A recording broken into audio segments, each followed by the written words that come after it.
Okay, this is a walnut log. A friend of mine, Geinous, has a separate YouTube channel where he teaches how to take better pictures, basically how to use a camera and the science behind it. It's a really kind of cool channel. But he contacted me and said, hey, I've got this walnut that came down and I've got a log. You want to do something with it? And I said, yes, I do. So he came down for a day and the two of us had a lot of fun in the shop. At the end of this video, we're going to be making a lot of jokes and just having a good time. But today we're going to take this log and split it apart and make a spoon. And this one it's still very, very green. So it just came down about a month before we were doing this and nothing had happened to the log. So I'm going to use the froe to start a crack and then with the wedges continue that crack on down. Now at this point I'm looking at the grain and figuring out which direction do I want the spoon to go, what piece do I want to pull it out of. And sometimes I'm going to grab the axe and split off a piece. In this case I wanted to use the froe to pop off a couple of the pieces of the sapwood because this is air dried and so the sapwood will always be lighter and I want to have just the dark core on there. So I'm going to cut it down to about the length of a spoon and then start going at it with an axe.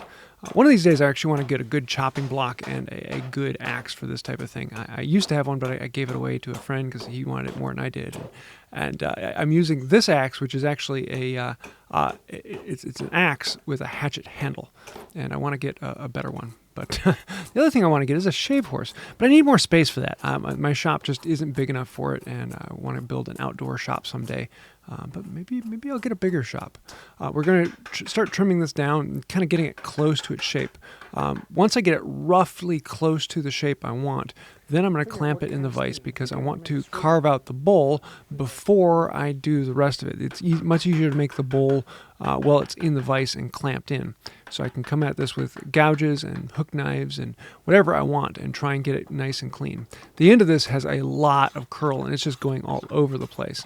And I tried doing it with the draw knife, but it just follows the curl and it goes wavy. So I had to bring in the plane to give a smooth surface that I can then carve my bowl off. Once I get the bowl close to the shape I want, then I can start whittling down the outside to match the shape of the bowl. I want it to be a relatively shallow one, but I also want this spoon to be a scraping spoon. I find that I use scraping spoons a lot in the kitchen. They allow you to scrape out the bottom of the pan and get a nice clean surface on there. And I like the shape of it. It was something I wanted to experiment with. I've never made one before, so let's try this out. And the two of us were having a ton of fun in the shop, making jokes and things like that. And if you want to see some of those, I'll have a whole outtake roll at the end of this video, and it's a lot of fun.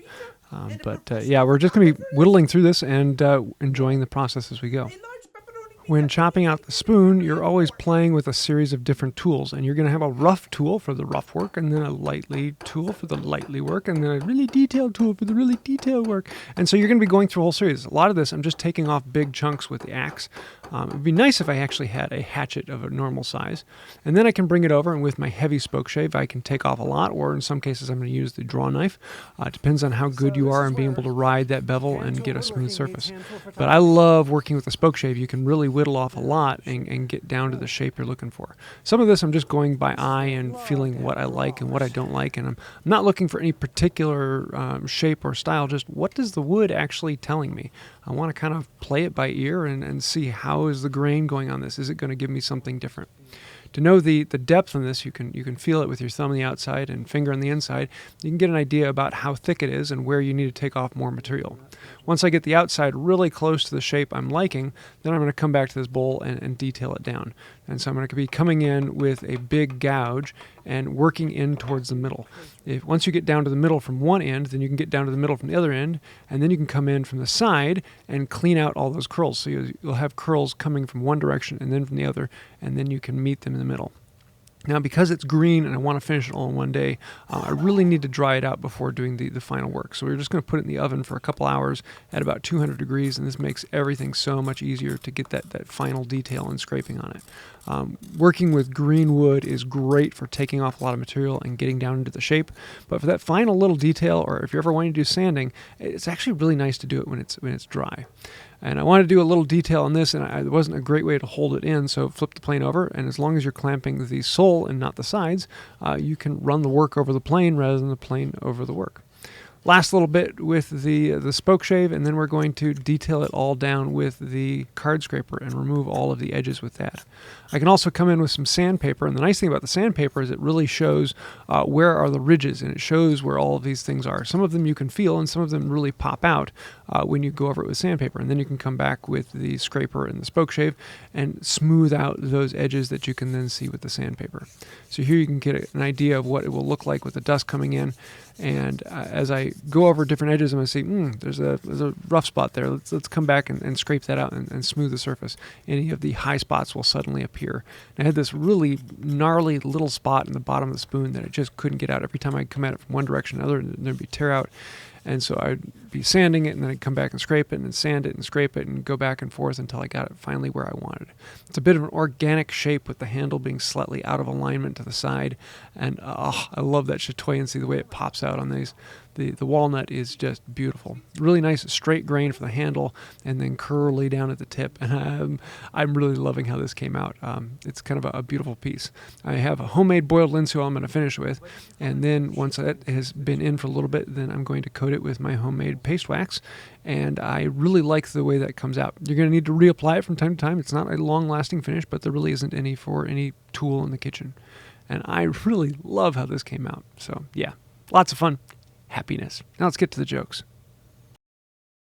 So there you have it, a wooden walnut spoon. This was a lot of fun, and I was here today with Geinous from Better Pix. If you want to see his stuff, I'll have links down below. He has a whole channel devoted to taking better pictures. How do you actually use these crazy things? So if you want to find out more, links down below, and check out Geinous and his channel. Lots to learn over there.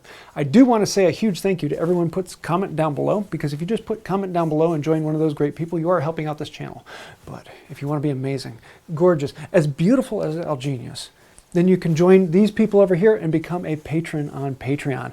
Because without patrons or members, you guys are the ones who completely sponsor us. We don't have any ads out here, and I get to say whatever I want to say, and I get to work with people I want to work with. So if you like that and would like to help out with that, think about becoming a patron. I think I'll do it for now. And until next time, have a wonderful day. The more I watch his stuff, the more he's just growing on me. This is the important part. You have to be a stickler for detail. So James, do you know how a photographer hangs up his pictures? How's that? With JPEGs. I'm a little bit confused right now. All I see right now is the raw wood. You know why I was fired as a photographer? They thought I was a little bit of a loose cannon. Kinda looks like my hair. Kinda curly and all natural. It's a beautiful thing. Haircut.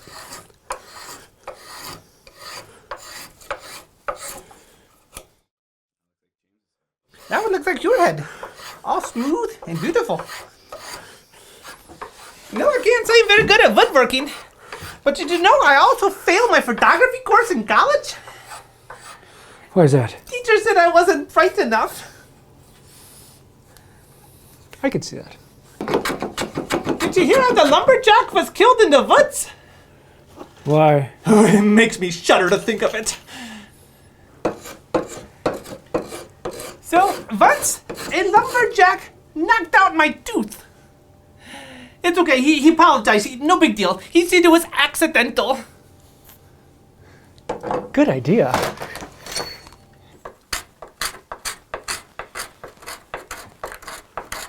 So, there was a lumberjack who went into a magic forest. He was going to cut down a tree, but the tree said, "Quick, stop, I'm a talking tree." The lumberjack started laughing, and he said, "Then you will dialogue." So you can see here where the sanding shows you spots where it's been scraped and where it hasn't, and then I can come in and detail those down. I'll log that away somewhere for next time. Now in our class, we call this the plane of focus. Yes, it's a very good plane. Did you hear about the woodworker who just wouldn't quit his job? He just wouldn't.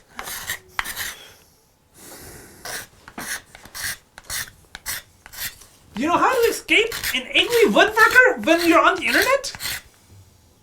You just log off. You know why they can't photograph a walnut wood very good? Why? It's just too grainy. So, James, I think you got it about wrapped up here. If you got a handle on things, I'm gonna go take a nap.